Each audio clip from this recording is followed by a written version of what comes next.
back to the channel. Last time on Sailing Rebecca, I flew out to Didim in Turkey to meet the mad captain and his dog, Roger, to sail on his 40-foot catamaran Heritage, which is a broad blue 385. From Didim we sailed on to Samos and made our way across the Aegean, visiting several anchorages including Forni, which is next to Delos, across to Syros and then Kipanos, onto Poros where we stayed and we had a lovely meal.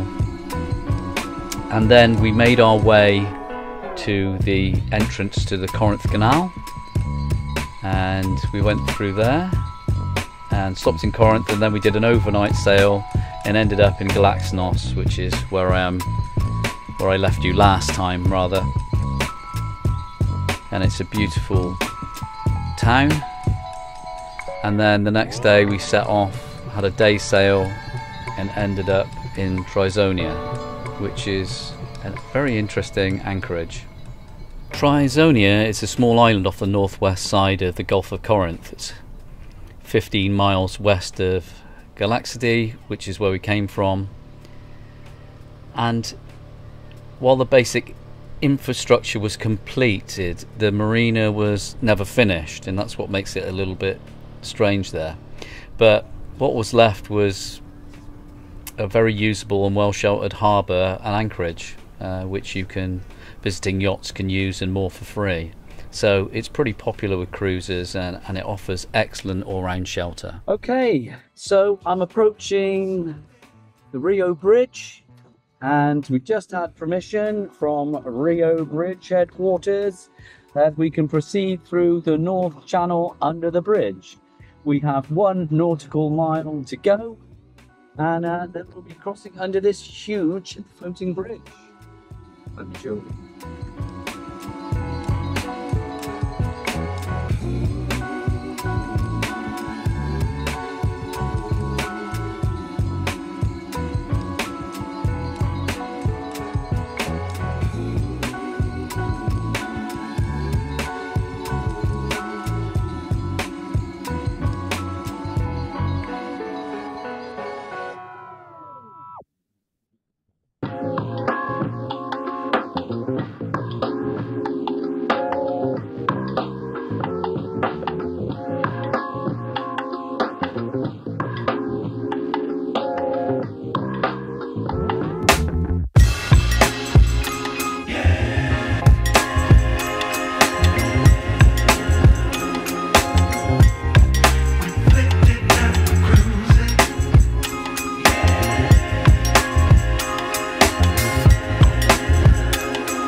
This is the Rio Bridge Bridge. It's one of the world's longest multi-span cable-stayed bridges, and officially the longest fully suspended type, and it crosses the Gulf of Corinth near Patros. It was opened the day before the Athens 2004 Summer Olympics on the 12th of August 2004, and it was used to transport the Olympic flame.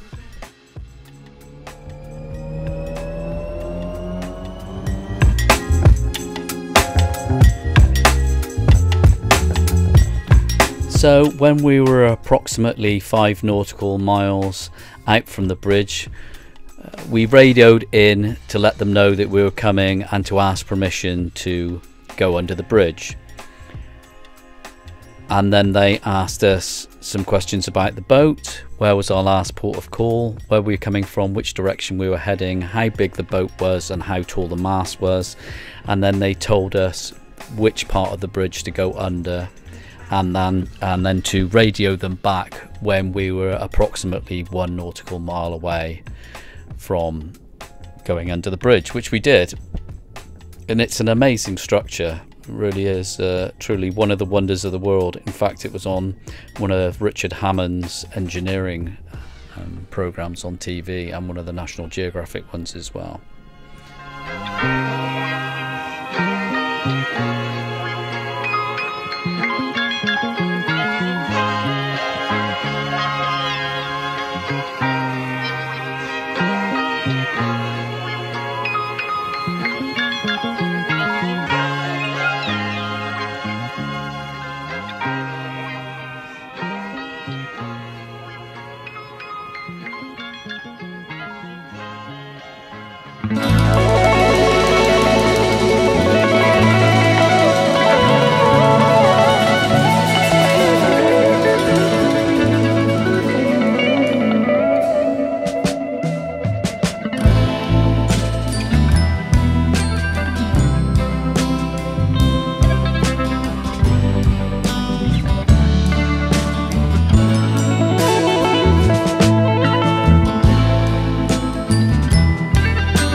kind of exciting going under the bridge.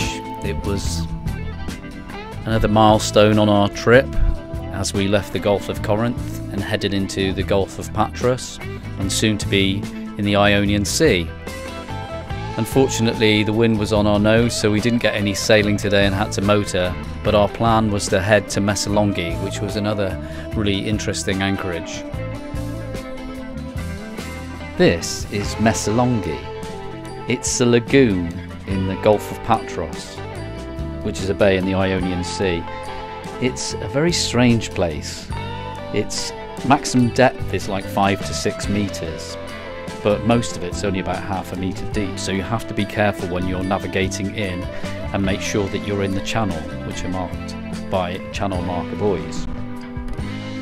It's a really strange place. It kind of reminded me of rice paddies, like we'd been transported into Asia somewhere, and it had a really strange atmosphere and feel about it. That's the great thing about the islands in and around Greece. They're all different. Every time you arrive at a new anchorage, it's something different and new to experience. So we headed along the channels carefully for quite a while until we came to the anchorage by the marina, and that's where we dropped anchor and settled in for the night. And that is George rowing the tender in with Roger, just going in to take him in for his evening walk. We did have a little explore when we got to Messalongi after we dropped the anchor and made sure everything was shipshape on the boat. We went in, but the restaurant in the marina, we picked the wrong day and it seemed to be closed, so we decided to just have a quiet evening on the boat, have something to eat, and we had another long sail the next day, so we decided to just take it easy, chill out. There was a full moon that night, and there was obviously some sort of Greek band playing in town that night in Messalongi, and it just went on all night till like 6 o'clock in the morning, and the sound of it was really kind of eerie and strange. It made it kind of magical, and that's probably why I thought that Messalongi, I remember it now, that had sort of a weird feel to it because of this weird music that was playing. I got up at 5 in the morning and it was still going. They were going till 6 a.m, something like that. Where is the moon? Oh shit.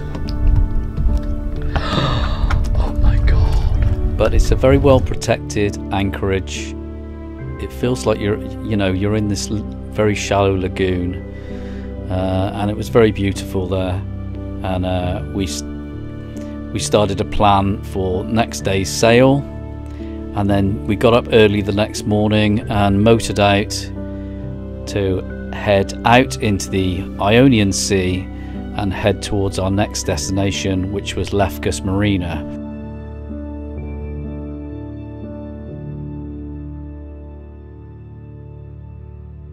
So we got up early the next morning, about 5 o'clock, to a beautiful sunrise. The strange music was still playing in the morning till about 6 a.m. We picked up the hook and headed out of Messalongi.